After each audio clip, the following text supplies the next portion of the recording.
Hello friends, welcome to editorial analysis by simplified civil services. आज 12 दिसंबर को total 3 article discuss किए जाएंगे। First article जो डिस्कस किया जाएगा वो इंडियन एक्सप्रेस से लिया गया है और वो आर्टिकल 370 की वर्डिक्ट के ऊपर है। एकदम डिटेल में चर्चा करेंगे वर्डिक्ट क्या दी गई, क्यों दी गई, क्या क्या चीज़ें चैलेंज की गई थी पेटिशनर्स के द्वारा और सुप्रीम कोर्ट के जजेस के द्वारा, उसके काउंटर में क्या आर्गूमेंट दिया गया फाइनल वर्डिक्ट में। बहुत इंपॉर्टेंट ये आर्टिकल है। इसमें बोबई जजमेंट की बात करेंगे जो प्री पर्सपेक्टिव से इंपॉर्टेंट है। ट्रूथ एंड रिकॉन्सिलिएशन कमीशन की बात की जाएगी। इसके अलावा नेक्स्ट आर्टिकल जो डिस्कस किया जाएगा वो द हिंदू का है। इसमें हम बात करेंगे what are the FSB concern about the crypto asset intermediaries. Crypto asset intermediaries को समझेंगे इस आर्टिकल में। प्री पर्सपेक्टिव से इंपॉर्टेंट है, मेंस पर्सपेक्टिव से बिल्कुल इंपॉर्टेंट नहीं है। इसके अलावा फाइनेंशियल स्टेबिलिटी बोर्ड जो अभी तक के नहीं पूछा गया है, आपसे किसी भी साल पूछा जा सकता है, बहुत इंपॉर्टेंट है। एफएसबी की चर्चा करेंगे प्रीलिम्स पर्सपेक्टिव से, पूरी डिटेल बात करेंगे। एफएसबी बहुत इंपॉर्टेंट है, प्लीज़ इसके नोट्स ज़रूर बनाइएगा। हमारा लास्ट आर्टिकल है harvest the Odisha story to ensure food security. इसमें हम उड़ीसा की जो सक्सेसफुल स्टोरी है उसकी बात करेंगे। ये केस स्टडी है और इसको आपको ऐसे में यूज़ कर सकते हो, answer GS3 mains answer writing में यूज़ कर सकते हो। तीनों आर्टिकल काफ़ी इंपॉर्टेंट है, अच्छे से सुनिए। अगर आपको हमारा एनालिसिस पसंद आ रहा है तो प्लीज़ आप लोग अपने दोस्तों के साथ शेयर करिए, सब्सक्राइब करिए और कमेंट करिए। आइए शुरू करते हैं हमारा एनालिसिस। हमारा फर्स्ट आर्टिकल है की एस्पेक्ट ऑफ आर्टिकल 370 वर्डिक्ट। ये आर्टिकल इंडियन एक्सप्रेस में आया है। GS2 पॉलिटी मेंस के पर्सपेक्टिव से बहुत ज़्यादा इम्पॉर्टेंट है, प्रीलिम्स के पर्सपेक्टिव से भी इम्पॉर्टेंट है। जो सुप्रीम कोर्ट की रूलिंग है वो प्री में भी पूछी जा सकती है। इसके अलावा हम सुप्रीम कोर्ट का जजमेंट, बोबई जजमेंट के बारे में बात करेंगे जो आपको प्री में पूछा जा सकता है। इसके अलावा ट्रुथ एंड कॉन्सिलिएशन कमीशन के बारे में बात करेंगे। क्या है ट्रूथ एंड कॉन्सिलिएशन, ये भी प्री के पर्सपेक्टिव से इंपॉर्टेंट है, इवन मेंस के पर्सपेक्टिव से भी इम्पॉर्टेंट है। आर्टिकल 370 की वर्डिक्ट दी गई है सुप्रीम कोर्ट के द्वारा। सरकार द्वारा अगस्त 2019 में आर्टिकल 370 को एब्रोगेट कर दिया गया था। उसके बाद इसे सुप्रीम कोर्ट में चैलेंज किया गया। सुप्रीम कोर्ट ने 5 जज की एक पीठ बनाई थी, बेंच बनाई थी, और उस 5 जज की पीठ ने 5-0 से यूनैनिमसली समर्थन में सरकार के इस आर्टिकल को, एब्रोगेशन को अपहेल्ड कर दिया गया है।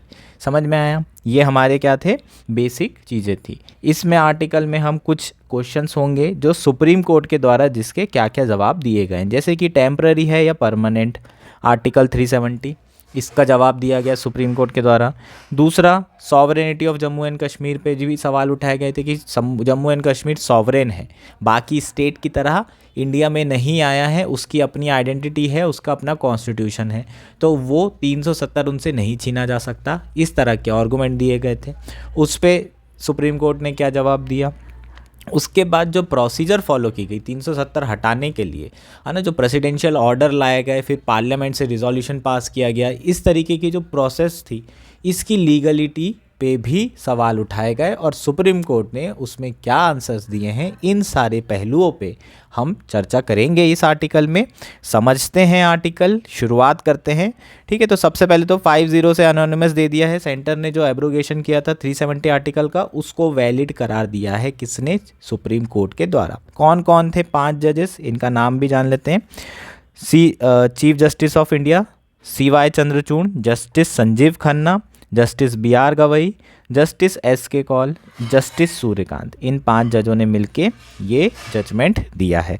शुरू करते हैं हमारा आर्टिकल 4 की इश्यूज़ पे। ये चैलेंज जो किए गए थे, सरकार के डिसीजन को चैलेंज किया गया था, उन सारे इश्यूज़ पे चर्चा करते हैं। On the sovereignty of Jammu and Kashmir, petitioner had argue that the JN Kashmir retain an element of sovereignty when it joined the union in 1947. This arrangement, they argue, was distinct from the relationship with other princely states that merged with India. ठीक है, तो क्या किया था challenge कि Jammu and Kashmir sovereign है, उसमें उसकी खुद की आइडेंटिटी है, खुद का फ्लैग, खुद का कॉन्स्टिट्यूशन, सारी चीज़ें खुद की है, ऐसा कहा जा रहा था। इसलिए 370 हटाया नहीं जा सकता क्योंकि उसकी सॉवरेनिटी ख़त्म हो रही है। जब आया था जम्मू एंड कश्मीर तो वो अपनी सॉवरेनिटी के साथ आया था, अपनी कुछ ना कुछ ऑटोनॉमी की कंडीशन से ही इंडिया से जुड़ा था, इसलिए ये टेम्परेरी भी नहीं रहेगा, ये परमानेंट रहेगा।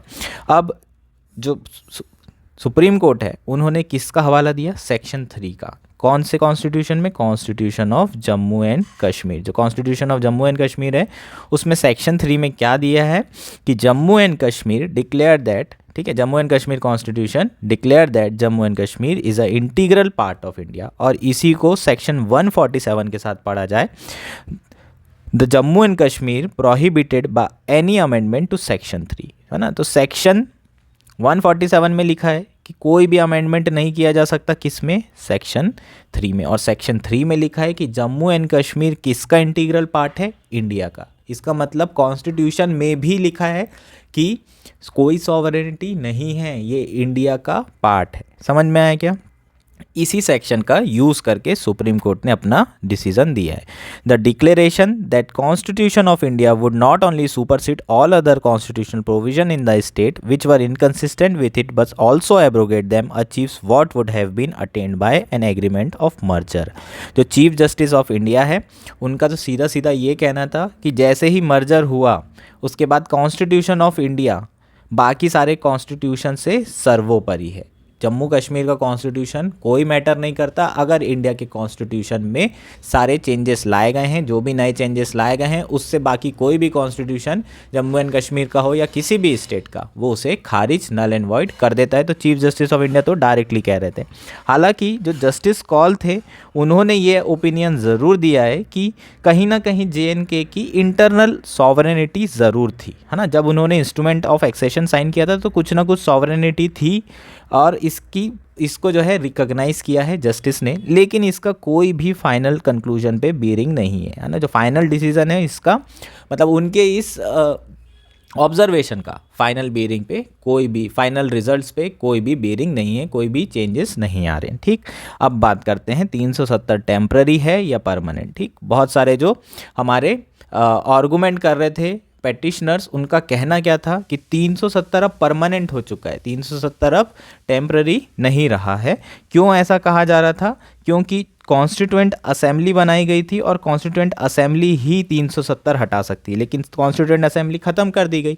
इसका मतलब लोग को जो पेटिशनर्स हैं उनका कहना ये है कि जब कॉन्स्टिट्यूएंट असेंबली ख़त्म कर दी गई और कॉन्स्टिट्यूएंट असेंबली ही 370 को हटा सकती है, इसका मतलब ये है कि वो सोर्स ही हटा दिया गया जो इस आर्टिकल को ख़त्म कर दे, है ना। तो ये आर्टिकल टेम्पररी ना होते हुए परमानेंट हो गया। ये किसका कहना था? पेटिशनर का, जो चैलेंज किए हुए थे सरकार के 370 को, आर्टिकल को, एब्रोगेशन को। ठीक, इसमें क्या कहा है CJI और जस्टिस कॉल ने? ठीक है, दोनों के ओपिनियन क्या क्या हैं?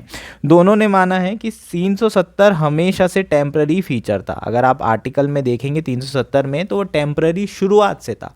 और पर्पस क्या था? इंडिया को, जम्मू कश्मीर को धीरे धीरे इंडिया में इंटीग्रेट करने का। शुरू में 370 रखा ज़रूर जाएगा, लेकिन आने वाले समय में क्या करेंगे हम? इंडिया से पूरी तरीके से इंटीग्रेट कर देंगे और जो स्पेशल प्रोविज़न है उसे हटाया जाएगा। तो हमेशा से 370 क्या था? Meant to be a temporary feature. ऐसा किसके द्वारा कहा गया? CJI और कॉल जी दोनों के द्वारा। यहाँ पर दोनों में सहमति थी, दोनों में ही, ऐसा नहीं था कि अपोजिट ओपिनियन है। ठीक है, क्या कहा है जस्टिस कॉल जी ने? ये समझते हैं। Article 370 is meant to be a temporary arrangement. It can not be said that the mechanism under article 370 came to an end after the state constituent assembly was dissolve. ठीक है, तो यही जो अभी मैंने बताया कि कॉन्स्टिट्यूएंट असेंबली के डिज़ोल्व होने से ये नहीं हो जाएगा कि 370 अमर हो गया, है ना। तो ये कहना गलत है, 370 हमेशा से टेम्पररी था। चीफ जस्टिस ऑफ इंडिया ने बताया है, दो आर्गूमेंट दिए हैं कि 370 जो है क्यों टेम्पररी है। पहला आर्गूमेंट ये है, it was intended as an interim arrangement under the constituent assembly of the state was form since in the interim and there was needed a legal bridge between the Jammu and Kashmir. उनका पहला argument ये है क्योंकि ये interim arrangement इसलिए है क्योंकि जब जो कॉन्स्टिट्यूएंट असेंबली बनाई गई थी JNK की, वो भी इंटरिम थी, वो भी सिर्फ एक लीगल ब्रिज था जम्मू एंड कश्मीर और इंडिया के बीच में। चूँकि ये कॉन्स्टिट्यूएंट असेंबली ही इंटरिम थी, कुछ ही समय के लिए थी, इसलिए जो 370 है वो भी अपने आप में कुछ ही समय के लिए हो जाएगा। हालांकि ये थोड़ा डाइजेस्ट करना अजीब लग रहा है, ये वाला आर्गूमेंट उतना समझ में भी नहीं आ रहा है, पर स्टिल ये आर्गूमेंट हमारे चीफ जस्टिस ऑफ इंडिया के द्वारा दिया गया। Once the JNK Constitution was enacted, it was adopted to be a part of India and this arrangement would not have been necessary। जैसे ही कॉन्स्टिट्यूशन बन गया जम्मू कश्मीर का, वो इंडिया का हिस्सा हो गया, उसके बाद कॉन्स्टिट्यूएंट असेंबली की भी ज़रूरत नहीं थी और कहीं ना कहीं इसकी जो परमानेंस है वो ख़त्म हो गई। ये आर्टिकल 370 जो है टेम्प्ररी ही माना गया है। दूसरा इनने जो दिया है प्रोविज़न वो क्या है कि ये जो प्रोविजंस हैं, है ना, 370 स्पेशल प्रोविज़न, ये स्पेशल सर्कमस्टांसेस के कारण जो है करे गए थे और उस समय वॉर जैसी कंडीशंस थी, इसलिए जो है 370 आर्टिकल लाया गया था। और क्योंकि ये ऐसी सर्कमस्टांसेस में किए गए थे तो ऑब्वियसली ये टेम्प्ररी ही होंगे, क्योंकि वो हालात भी टेम्प्ररी है जिस हालात में लाए गए थे, इसलिए ये टेम्प्ररी होगा। तो ये जो दो आर्गूमेंट दिए गए हैं चीफ जस्टिस ऑफ इंडिया के द्वारा कि क्यों जो है 370 टेम्प्ररी है। अब बात करते हैं लीगलिटी ऑफ एब्रोगेशन ऑफ 370। ठीक है, तो 370 को किस तरीके से हटाया गया उस प्रोसेस को समझ लेते हैं। प्रेसिडेंट के द्वारा 5 अगस्त को एक ऑर्डर जो है पास किया गया, 272 ऑर्डर नंबर था, उसमें आर्टिकल 367 को क्या किया गया, अमेंड किया गया। उसमें आर्टिकल 367 में constituent assembly of Jammu Kashmir को बदल करके legislative assembly of Jammu Kashmir कर दिया गया। ठीक है, क्योंकि कॉन्स्टिट्यूएंट असेंबली तो है नहीं, तो अब लेजिस्लेटिव असेंबली हो गई। फिर थर्ड जो उसके बाद एक और ऑर्डर पास किया गया 273वां, उसमें क्या किया गया, was promulgated seeking the consent of parliament which had assumed power of JNK legislature। उसमें कहा गया कि अगर जम्मू एंड कश्मीर की जो लेजिस्लेचर है वहाँ पर प्रेसिडेंट रूल लग जाता है तो पार्लियामेंट पावर अज्यूम कर सकता है। ऐसी चीज़ें जो नेक्स्ट ऑर्डर था उसमें लाया गया। ठीक है, और उसी के हिसाब से जो 370 आर्टिकल है वो क्या हो गया है, सीज टू एग्जिस्ट हो गया है। तो इस जो प्रोसेस है इसको चैलेंज किया गया।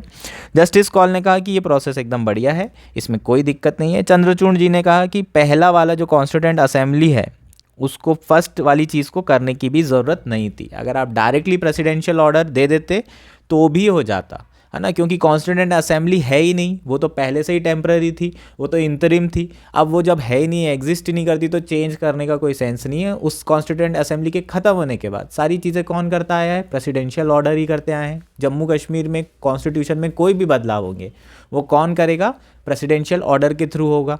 तो ये ज़रूरत ही नहीं थी कि कॉन्स्टिट्यूएंट असेंबली को आप क्या करें, चेंज करें स्टेट लेजिस्लेचर, डायरेक्ट भी कर देते, प्रेसिडेंशियल ऑर्डर पास कर देते तो भी जो है ये सारे चेंजेस किए जा सकते थे। ठीक है, अब लास्ट हमारा क्या है, on the action that was under the president rule. ठीक है, उस समय जम्मू एंड कश्मीर में प्रेसिडेंट रूल था और प्रेसिडेंट रूल के कारण सारी चीज़ें अज्यूम जो पावर है वो केंद्र ने कर लिया और पार्लियामेंट ने कर ली। ठीक है, तो ऐसे बहुत सारे काम प्रेसिडेंट रूल में केंद्र सरकार या प्रेसिडेंट करती है और प्रेसिडेंट के थ्रू सेंटर करती है, सेंटर गवर्नमेंट। तो वो जो चीज़ें की गई है ना, ये सारी चीज़ें कब की गई, जब स्टेट में क्या था, प्रेसिडेंट रूल लगा दिया गया था। और प्रेसिडेंट रूल लगा दिया गया था मतलब केंद्र सारी चीज़ें कर रहा था, तो केंद्र ने जो रास्ता अपनाया उस पर बहुत सवाल उठाए गए थे। ड्यू प्रोसेस ऑफ लॉ जो है फॉलो नहीं की गई है, ऐसा कहा जा रहा था। फेयरनेस और रीजनेबलनेस नहीं दिखाई दे रही थी, आर्बिट्रीनेस दिखाई दे रही थी, ऐसा लोगों ने चैलेंज किया था। इस law establish process establish by law तो फॉलो हो रहा था, लेकिन due process of law follow नहीं हो रही थी, ये चीज़ें चैलेंज की गई थी। इसमें क्या कहा गया है, जस्टिस कॉल और सीजीआई द्वारा उन्होंने 1994 की ruling SR Bommai versus union of India को कोट किया है इस पर्टिकुलर चीज़ को चैलेंज करने के लिए, है ना। जो लोगों ने चैलेंज किया था उसके आंसर में उन्होंने क्या किया है, SR Bommai versus union of India case को क्या किया है, कोट किया है। क्योंकि बोमाई की रूलिंग 9 जज की है और इन लोगों की बेंच 5 जज वाली है, इसलिए इनकी जो बोमाई की रूलिंग होगी वो बाइंडिंग होगी पर्टिकुलर बेंच पर, है ना। जो बेंच इन लोगों की 5 जज की है उस पर 9 जज वाली बेंच क्या होने वाली है, वो बाइंडिंग होने वाली है। तो बोमई पे क्या कहा गया था ये समझ लेते हैं। बोमई ने बेसिकली, बोमई का अगर 2 लाइन का जजमेंट समझ ले तो आपको बेहतर समझ में आएगा। उसमें ये कहा गया था कि जो प्रेसिडेंट प्रोक्लेमेशन लगा रहा है, ठीक है, वो जुडिशियल रिव्यू के अंदर आएगा। It can be subject to judicial review on the ground of illegality, mala fide intention, extraneous consideration, abuse of power और फ्रॉड। कोई भी प्रेसिडेंट रूल लगाया जाता है प्रेसिडेंट के द्वारा, जो प्रोक्लेमेशन करते हैं, ठीक है। तो जब रूल लगाएंगे तो वो जो भी ऑर्डर देंगे वो जुडिशियल रिव्यू किया जा सकेगा। क्यों किया जा सकेगा? ताकि उसे देखा जाए कि कहीं प्रेसिडेंट ने, है ना, मैलाफाइड इंटेंशन से, कुछ खराब इंटेंशन से, इलीगल तरीके से, या फिर ऐसे अब्यूज़ ऑफ पावर और फ्रॉड करने के लिए ये प्रेसिडेंट रूल तो नहीं लगाया है।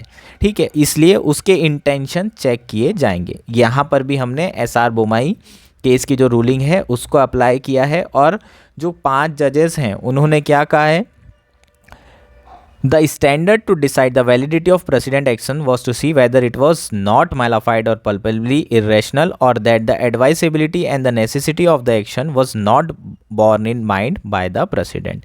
ठीक है, तो इसमें क्या किया गया है, इन लोगों ने वही चीज़ें चेक की है कि एसआर बोमाई के हिसाब से जो प्रेसिडेंट हैं वो मालाफाइड इंटेंशन तो नहीं है, कहीं कुछ फ्रॉड तो नहीं कर रहे हैं, तो ऐसी चीज़ें उन्हें दिखाई नहीं दे रही है, उनके इंटेंशन अच्छे हैं। और जम्मू एंड कश्मीर को अगर बाय एंड लार्ज देखें तो लेटर में तो ऐसा लग रहा है कि ये 370 परमानेंट है, लेकिन स्पिरिट में 370 टेम्प्ररी है। और सुप्रीम कोर्ट ने लेटर से ज़्यादा, लेटर मतलब लिखावट से ज़्यादा स्पिरिट पे ध्यान दिया है उनका।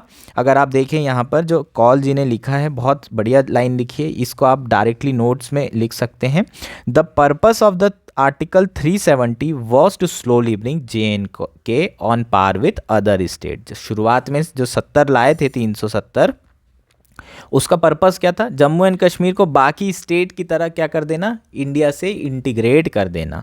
The requirement of the recommendation from the constituent assembly can not be read in a manner so as to make the reference to larger intention of the provision redundant.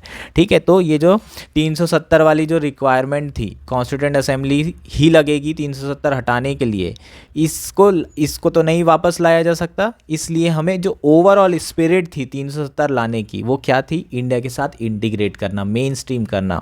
कुछ सालों में इंटीग्रेट करना था, 70-75 साल हो गए, 370 हटी नहीं, और फाइनली अब जब हटी है तो जो सुप्रीम कोर्ट है उन्होंने कहा कि 370 की स्पिरिट को हमें समझने की ज़रूरत है, उसके लेटर को समझने की ज़रूरत नहीं है, और उसमें जो लेटर में कुछ चीज़ें रोड़ा बन रही है उसको हमें इग्नोर करने की आवश्यकता है। ये बेसिकली आप डायरेक्टली लिख सकते हैं अपने नोट्स में, ये कंक्लूजन की तरह जो है आप लिख सकते हैं अपने आंसर्स में। ठीक है, ये आर्टिकल था, होपफुली आपको सारी चीज़ें समझ में आ गई होगी। एसआर बोमाई केस याद रखना है। ठीक है, ये बोमाई जजमेंट में क्या किया गया था, जो जुडिशियल रिव्यू कर दिया गया था, जो भी प्रेसिडेंट रूल लगाया जाएगा उसे भी क्या किया जाएगा, सुप्रीम कोर्ट के द्वारा रिव्यू किया जाएगा, और देखा जाएगा कि जो प्रेसिडेंट हैं उनका इंटेंशन कैसे है, मालाफाइड है या फिर बोनाफाइड है। ठीक है, और उसके अलावा वर्डिक्ट ने एक और चीज़ कर दी थी, ये आपके लिए इंपॉर्टेंट है, कि parliamentary approval necessary for imposing president rule. ठीक है, सबसे पहले पार्लियामेंट्री अप्रूवल लगेगा, उसके बाद ही जो है यहाँ पर प्रेसिडेंट रूल लगाया जा सकेगा। Only after the proclamation is approve by both houses of parliament can the president exercise the power. Till then the president can only suspend the state legislature if parliament did not approve the proclamation with in the 2 months the dismiss government would stand revived. इसमें clearly कहा गया है कि parliament approval जब तक कि 2 महीने के अंदर नहीं करती तब तक कि प्रेसिडेंट सरकार को बर्खास्त नहीं कर सकते। सरकार को बर्खास्त अगर कर दिया गया है तो अगर, और पार्लियामेंट का 2 महीने में अप्रूवल नहीं मिला है तो वापस जो है रिवाइव कर दी जाएगी गवर्नमेंट। ठीक है, क्लियरली कहा गया है जब तक कि पार्लियामेंट्री अप्रूवल नहीं होगा तब तक कि प्रेसिडेंट सिर्फ सस्पेंड कर सकता है लेजिस्लेचर को, उसे बर्खास्त नहीं कर सकता, गवर्नमेंट को डिसॉल्व नहीं कर सकता जब तक कि पार्लियामेंट्री अप्रूवल नहीं मिल जाता। ये आपको याद रखना है। ये बेसिकली जब बाबरी मस्जिद वाला इशू हुआ था, ठीक है, तो 4 गवर्नमेंट, स्टेट गवर्नमेंट में प्रेसिडेंट रूल लगा दिया गया था, और उस समय जब 4 स्टेट गवर्नमेंट में प्रेसिडेंट रूल लगा दिया गया था तो उसी के बाद ये एसआर बोमाई जजमेंट आया था। ठीक है, और इसी के हिसाब से जो है हमारा ये बेसिकली किया गया है, कौन सा, जम्मू एंड कश्मीर की वर्डिक्ट, इसमें इसका रेफरेंस है, इसलिए आपको पता होना चाहिए। नेक्स्ट है truth and reconciliation commission. Justice call ने रिकमेंड किया है ऐसी बॉडी का to probe human right violation in Jammu and Kashmir. Justice S.K. Cole in his concurrent opinion in the Article 370 verdict recommend setting up Truth and Reconciliation Commission to investigate report on the violation of human right by both state and not state actor in Jammu and Kashmir and recommend measure for reconciliation. ठीक है, जो भी human right violation किए गए हैं state actors के द्वारा, मतलब गवर्नमेंट के लोगों के द्वारा, और नॉन स्टेट एक्टर्स के द्वारा, जो सिविलियन हैं उनके अगेंस्ट में जो भी ह्यूमन राइट वायलेशन हुआ है उसको सबसे पहले क्या करना, रिपोर्ट करना, इन्वेस्टिगेट करना, और उसके बाद जो मतभेद हुए हैं उसको सुलझाने का काम करने के लिए जस्टिस SK कौल के द्वारा ट्रुथ एंड रिकन्सिलिएशन कमीशन बनाने की बात की गई है। इसमें क्या होगा, truth telling provide an opportunity for victims to narrate their story which facilitate an acknowledgement from those responsible for perpetuating the wrongs and from society as a whole. This paves the way for सबसे पहले तो commission बनेगी और वो commission जाके देखेगी कि कौन जो है, कौन कौन पीड़ित लोग हैं, उनकी स्टोरी बाहर आएगी, और फिर जब उनका दर्द बाहर आएगा तो सोसाइटी उसे रिकॉग्नाइज करेगा, और उसके बाद है ना उनके जब प्रॉब्लम्स को समझा जाएगा, तो उनके दर्द को समझा जाएगा, तब उन्हें हील करने की प्रोसेस शुरू की जा सकेगी। ठीक है, ये कोई क्रिमिनल कोर्ट नहीं है, ये आपको समझने की ज़रूरत है। ये ऑफिशियल मैकेनिज़्म ज़रूर है, इसमें सारे रॉन्ग डूइंग्स को लिखा जाएगा, सुना जाएगा, नरेट की जाएगी जो स्टोरी, उसको एक्सेप्ट की जाएगा, और उसके बाद जो मतभेद हैं उससे सुलझाने का मैत्रीपूर्ण तरीके से प्रयास किया जाएगा। जस्टिस कौल ने पॉइंट आउट किया है कि सच commission are not same as criminal court, instead follow a humanized and personalized process. Criminal court की तरह नहीं है ये, ह्यूमनाइज्ड और पर्सनलाइज्ड प्रोसेस जो है इसमें फॉलो की जाएगी, ताकि लोग जो है अपने एक्सपीरियंस शेयर करें विदाउट इनहिबिशन, ताकि लोग बाहर आएँ। पिछले 4-5 सालों में जो भी जम्मू एंड कश्मीर के लोगों को फेस करना पड़ रहा है वो स्टोरीज़ को निकालने के लिए पर्टिकुलर कमीशन को बनाया गया है। रिकमेंडेशन सुप्रीम कोर्ट के द्वारा दी गई है, काफ़ी इंपॉर्टेंट है, आपके मेंस के आंसर में आप इसे यूज़ कर सकते हैं। ठीक है, तो ये बेसिकली हमारा पूरा आर्टिकल था, होपफुली आपको चीज़ें समझ में आ। नेक्स्ट आर्टिकल है what are FSB's concern about the crypto asset intermediaries. यह आर्टिकल द हिंदू में आया है, GS3 इकॉनमी के पर्सपेक्टिव से इंपॉर्टेंट है, मेंस में बिल्कुल पूछा नहीं जाएगा। प्रीलिम्स के पर्सपेक्टिव से इंपॉर्टेंट है, क्रिप्टो एसेट इंटरमीडियरीज क्या होता है ये समझना है, क्या कंसर्न रेज किए गए हैं फाइनेंशियल स्टेबिलिटी बोर्ड के द्वारा ये समझना है, और आपको फाइनेंशियल स्टेबिलिटी बोर्ड है क्या ये बहुत इंपॉर्टेंट है। UPSC प्री में ये डायरेक्टली आपको पूछा जा सकता है। FSB के बारे में बात करेंगे डिटेल में, बाकी एज सच उतना इंपॉर्टेंट ये आर्टिकल है नहीं, FSB सबसे इंपॉर्टेंट पार्ट है इस आर्टिकल का। समझते हैं article. Published last month, the International Financial Stability Board latest report on crypto asset intermediaries sought measure to enhance cross-border cooperation and information sharing among local authorities। पिछले महीने international financial stability के board के द्वारा एक report publish की गई थी। किसके ऊपर रिपोर्ट थी? क्रिप्टो एसेट इंटरमीडियरीज के ऊपर रिपोर्ट थी। उन्होंने क्या मेजर्स लेने के लिए कहा गया था कि enhance cross border cooperation and information sharing. जो क्रॉस बॉर्डर कॉपरेशन है कंट्रीज़ के बीच में उसे बढ़ाने की ज़रूरत है, इंफॉर्मेशन शेयरिंग को बढ़ावा देने की ज़रूरत है ताकि लोकल अथॉरिटीज़ को ये सारी इन्फॉर्मेशन पता हो। अब बेसिकली हम इस आर्टिकल में क्या बात करेंगे? Multi function crypto asset intermediaries के बारे में बात करेंगे। ठीक है, तो MCI के बारे में चर्चा की जाएगी। MCI है क्या ये समझते हैं, उससे पहले क्रिप्टो एसेट इंटरमीडियरीज क्या होते हैं ये समझते हैं। जैसे कि स्टॉक एक्सचेंज होते हैं जिसमें स्टॉक को बाय किया जाता है, सेल किया जाता है, ट्रेडिंग की जाती है। उसी तरीके से क्रिप्टो को खरीदने बेचने के लिए जो ट्रेडिंग की जाती है उसको हम क्या बोलते हैं? क्रिप्टो एसेट इंटरमीडियरीज या फिर क्रिप्टो एक्सचेंज कहा जा सकता है। ये जो रिपोर्ट है ये किसके बैकड्रॉप में आई है? FTX एक्सचेंज के कोलैप्स होने के बैकड्रॉप में। FTX एक्सचेंज क्या था? एक बहुत बड़ा एक्सचेंज था जिस पे ट्रेडिंग की जाती थी, किसकी? क्रिप्टो करेंसी की।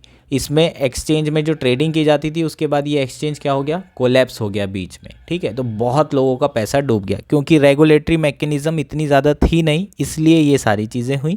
इसी के बैकड्रॉप में ये पर्टिकुलर रिपोर्ट आई है। अगर आप देखें MCI के एग्जाम्पल बताऊँ मैं आपको multi function crypto asset intermediaries के, तो बिनेंस हो जाएगा। बिनेंस आप लोग जानते होंगे, बिनेंस एक्सचेंज। इसका इंडिया में सब्सिडरी कौन सा है? WazirX। ठीक है, WazirX में बहुत सारे लोग क्रिप्टो खरीदते बेचते हैं। इंडिया में एक और क्रिप्टो है, क्रिप्टो करेंसी एक्सचेंज है वो है कॉइनस्विच कुबेर, ये सिर्फ इंडिया का है। ठीक है, इसका बाहर दुनिया में मतलब बाकी कंट्रीज़ में इसका कोई भी सब्सिडरी नहीं है। थर्ड अगर देखें आप एग्जांपल के तौर पे, तो एक और एग्जांपल आपको बताऊँ, कॉइनबेस भी इंडिया में है, यूएस में भी और बाकी कंट्रीज़ में भी है। तो हम क्या कर रहे हैं, ये जो क्रिप्टो एक्सचेंज है जो पूरी दुनिया में, वो सारे उसकी इन्फॉर्मेशन लेने के लिए बाकी कंट्रीज से हेल्प मांगने की कोशिश की जा रही है कि ताकि इन्फॉर्मेशन अगर इन कंट्रीज़ के बीच में बढ़ेगी तो ये जो कोलैप्स हो रहे हैं इस तरीके के एक्सचेंज के, ये कोलैप्स को रोका जा सकेगा, लोगों के पैसे को डूबने से बचाया जा सकेगा। और यही कंसर्न जो है इसमें रेस किया गया है। जनरली अगर आप देखें स्टॉक एक्सचेंज को, तो उसमें बहुत सारी चीज़ें ऐसी की गई है सेबी के द्वारा या फिर इंटरनेशनल बॉडीज़ के द्वारा कि यहाँ पर पूरी ट्रांसपेरेंसी रहे, किसी का पैसा ना डूबे। जैसे कि एक आपको बता रहा हूँ मैं, जिसमें ऑनर, स्टॉक एक्सचेंज का ऑनर और मैनेजमेंट दोनों अलग अलग होते हैं। ठीक है, इसलिए यहाँ पर कन्फ्लिक्ट ऑफ इंटरेस्ट नहीं होता है। ठीक, इस तरह की चीज़ें काय में नहीं मिलती हमें क्रिप्टो में। जो ऑनर है वही मैनेज कर रहा है, वहाँ कन्फ्लिक्ट ऑफ इंटरेस्ट बहुत है, ट्रांसपेरेंसी ना के बराबर है। और जब फिर कोलैप्स हो जाता है तब फिर अथॉरिटी को लगता है कि उन्हें ये सारी चीज़ें करने की ज़रूरत है। जब लोगों का पैसा डूब जाता है क्रिप्टो में, उसके बाद तो क्रिप्टो में रेगुलेटरी मैकेनिज़्म नहीं है। और ये रेगुलेटरी मैकेनिज़्म इस पर्टिकुलर रिपोर्ट के द्वारा सजेस्ट की गई है कि लाने की बहुत ज़्यादा ज़रूरत है, ताकि लोगों का जो इन्वेस्टमेंट है क्रिप्टो में उसको बचाया जा सके। जो फ्रॉड किया जा रहा है इन एक्सचेंज के द्वारा, क्रिप्टो एसेट इंटरमीडिएट्स के द्वारा, उसे रोका जा सके। ठीक है, तो ये बेसिकली क्या है, हमारा आर्टिकल था। हमारे लिए मेन चीज़ इसमें इम्पॉर्टेंट क्या है, financial stability board.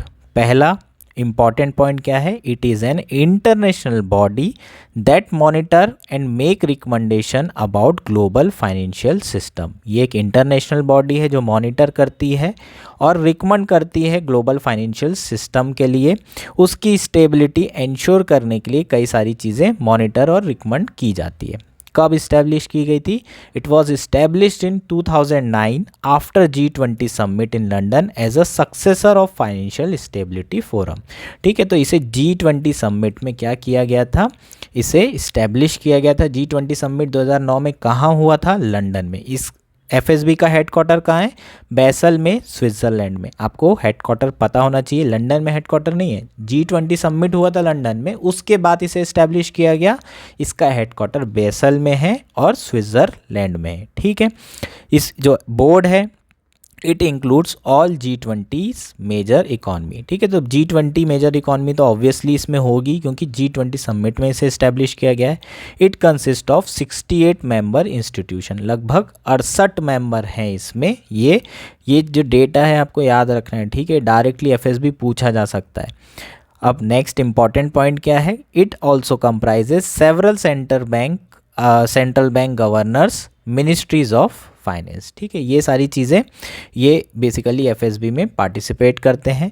India is an active member of FSB having 3 seats in its plenary represented by secretary department of economic affairs, deputy governor of RBI and chairman SEBI. ठीक है, तो India active member है और इसके जो plenary board है जहाँ पर सारा डिस्कशन वगैरह होता है, जो हाईएस्ट डिसीजन मेकिंग बॉडी होती है, उसमें इंडिया के पास 3 सीट्स हैं। और इंडिया की तरफ से कौन कौन जाता है, चेयरमैन सेबी का, डिप्टी गवर्नर RBI के और जो सेक्रेटरी हैं डिपार्टमेंट ऑफ इकोनॉमिक अफेयर्स के, ये सारे लोग प्लेनरी सेशन में पार्टिसिपेट करते हैं, जो हाईएस्ट डिसीजन मेकिंग बॉडी है। ये सारी चीज़ें इंपॉर्टेंट है।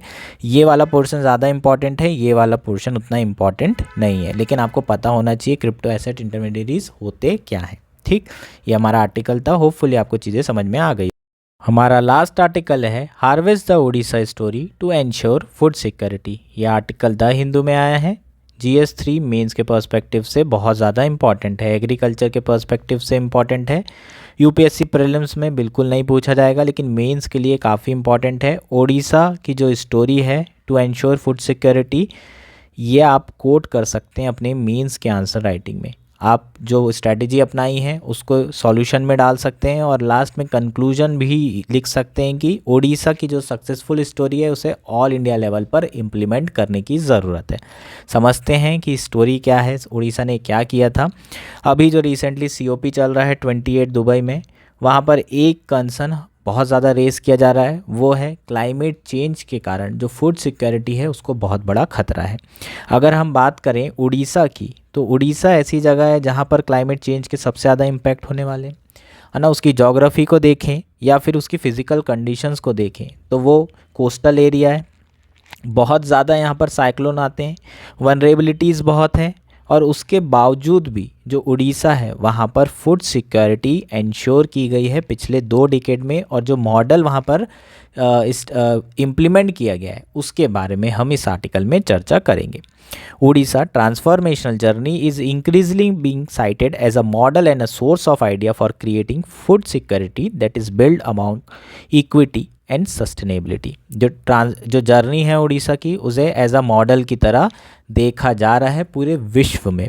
Orissa story has 3 specific theme in current scenario: how the state strengthen food security by transforming agriculture through a community driven approach and build resilience to climate impact. Basically जो state है उसने कैसे food security को ensure किया है by transforming agriculture through community driven approach, bottom up approach के through कैसे agriculture को ट्रांसफॉर्म किया गया स्टेट में, और कैसे क्लाइमेट चेंज के इम्पैक्ट के बाद भी जो एग्रीकल्चर है वो रेजिलिएंट है, फ्लेक्सिबल है, उसके बाद भी प्रोडक्शन और प्रोडक्टिविटी अभी भी स्थिर है। Odisha has moved from importing rice from other state and making ends meet in pre-2000s to in 2022 producing 13.606 million ton of food grain, its highest production on record। पिछले 2 दशकों में उड़ीसा 2002 में राइस इंपोर्टिंग स्टेट हुआ करता था, अब rice exporting state हो चुका है। अगर आप फूड ग्रेन की बात करें तो 13.606 मिलियन टन अभी तक का हाईएस्ट जो है इनका प्रोडक्शन 2022 में अचीव हुआ है। इसमें 2 ऐसे एस्पेक्ट हैं जो नोटेबल हैं। पहला एस्पेक्ट क्या है, एक तो मेजॉरिटी ऑफ फार्मर्स यहाँ पर क्या है, स्मॉल और मार्जिनल है, और productivity has increase despite stable crop area. ठीक, तो 2 इंपॉर्टेंट एस्पेक्ट क्या है, एक तो फार्मर्स सब सारे छोटे किसान हैं, उसके बावजूद भी प्रोडक्शन बढ़ा है, तो ये बहुत ही इम्पॉर्टेंट है इंडिया के लिए और पूरे विश्व के लिए, क्योंकि छोटे फार्मर्स हर जगह होते हैं, मेजॉरिटी फार्मर छोटे फार्मर ही होते हैं, तो उनकी इनकम और उनका प्रोडक्शन बढ़ाने में ये मॉडल सक्सेसफुल रहा। दूसरा, प्रोडक्टिविटी बढ़ी है, जो एरिया ऑफ प्रोडक्शन है वो नहीं बढ़ा है, मतलब जितना क्रॉप एरिया पहले था अभी भी उतना ही है, लेकिन उसमें होने वाला जो प्रोडक्शन है वो कहीं ज़्यादा बढ़ चुका है। The average rice yield which is the Orissa main crop has tripled in the 2 decades. जो राइस यील्ड है वो लगभग 3 गुना बढ़ गई है। अगर पहले 1 हेक्टेयर में 100 किलो चावल होता था, तो अब 1 हेक्टेयर में 300 किलो चावल हो रहा है। ट्रिपल्ड होने का मतलब ये है। In 2001 the average yield was 10.41 quintal per hectare, but in 2021 it had increase to 27.30 quintal per hectare, लगभग 3 गुना, है ना। 27.3 हो गया है पर हेक्टेयर क्विंटल, पहले कितना था 10 क्विंटल, है ना। तो 3 टाइम्स देखेंगे तो 30 आएगा, लेकिन 3 ही कम है। Kalahandi district was known as land of hunger but now has transform into Orissa rice bowl. जो कालाहांडी डिस्ट्रिक्ट है उसे लैंड ऑफ हंगर कहा जाता था और अब इसे राइस बाउल कहा जाता है। ऐसे में यूज़ करिए इसे, ऐसे में ये केस स्टडी आपकी इंट्रोडक्शन में यूज़ हो सकती है। बढ़िया इंट्रोडक्शन लिखिए और उसमें ये आप एग्जाम्पल भी दे सकते हैं एनवायरनमेंट से रिलेटेड या फूड सिक्योरिटी से रिलेटेड। ऐसे में इंट्रो और लास्ट में कंक्लूजन में ये सारी चीज़ें यूज़ हो सकती, बहुत इंपॉर्टेंट है, इसे नोट डाउन करने की ज़रूरत है।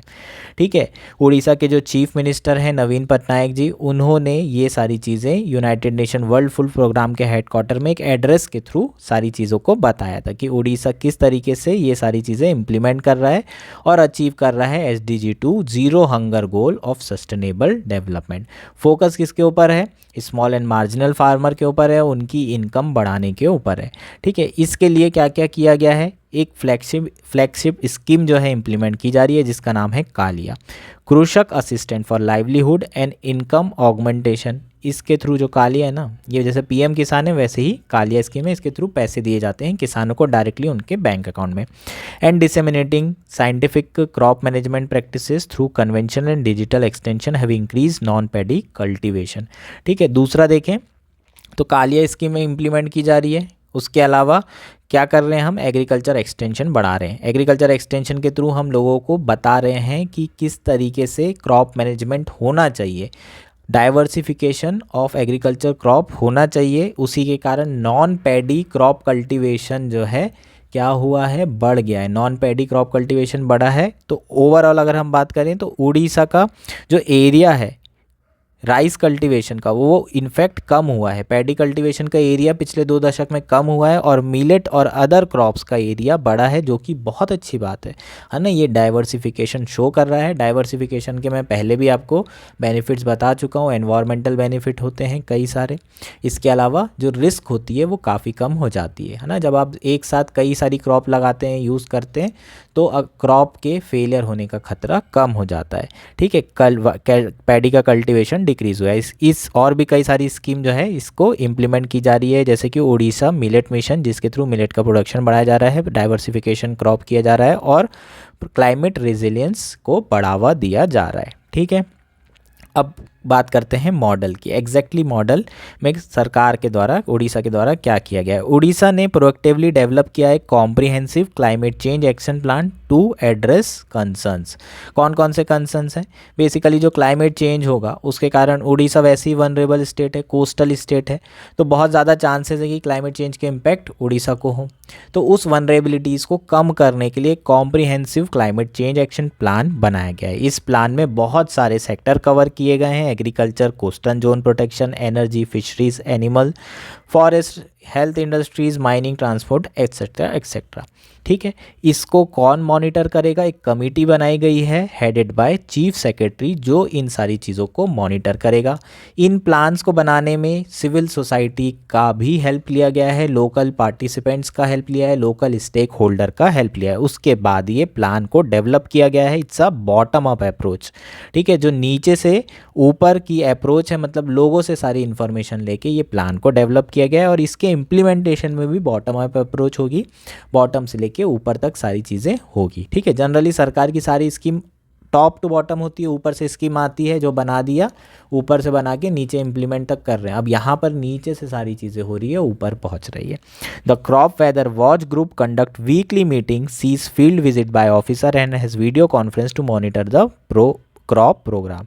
ठीक है, जो क्रॉप वेदर वॉच ग्रुप है ना, एक वेदर वॉच ग्रुप बना दिया है जो हर हफ्ते मीटिंग लेगा, देखेगा, है ना, विजिट करेगा साइट्स को, ऑफिसर्स जाके विजिट करेंगे और वीडियो कॉन्फ्रेंसेस करेंगे कि प्रॉपरली क्रॉप का जो प्रोडक्शन है वो किस तरीके से हो रहा है, आने वाले समय में कैसा हमें चीज़ें को करने की ज़रूरत है। ये सारी चीज़ें एक्शंस लिए जा रहे हैं। This help the authority to take necessary measure during adverse weather condition such as cyclone, flood and drought. ठीक है, तो ये जो वॉच ग्रुप है, अगर ये हर हफ्ते जाके असेसमेंट करता है तो इससे क्या किया जा सकता है, अथॉरिटी को मदद मिलेगी कि अगर मान लो साइक्लोन आने वाला है, आपको फोरकास्ट मिल गया, तो आप किस तरीके से क्रॉप्स को बचा सकते हैं इस सिचुएशन में, जबकि वैसी सिचुएशन में जब वेदर कंडीशन बिल्कुल आपके अगेंस्ट में हो। ठीक है, तो क्रॉप प्लानिंग डिस्ट्रिक्ट लेवल पर की जा रही है, सारे ऑफिशियल्स जो है डिपार्टमेंट उसमें इन्वॉल्व हैं और लोकल स्टेक होल्डर भी इन्वॉल्व हैं।